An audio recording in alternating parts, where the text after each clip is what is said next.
Sabi ng iba yung ICI. Hindi, maraming ang problema eh. Di ba? Just making things public, ano bang tinatanong nila doon? I believe in the ICI. I believe in the people there individually. But from the start, di ba, nung nagsalita ako sa floor, sinabi ko sa inyo, hindi pa independent yan at kulang pa, whether batas or paanong ayusin. If you ask me, lagyan ng isang representative ng Catholic bishops, isa from the born again, isa from Muslims, isa from Iglesia.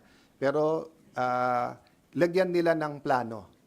Halimbawa, simulan natin sa ipasubmit sa DPWH, saan ba meron talagang ghost, saan wala.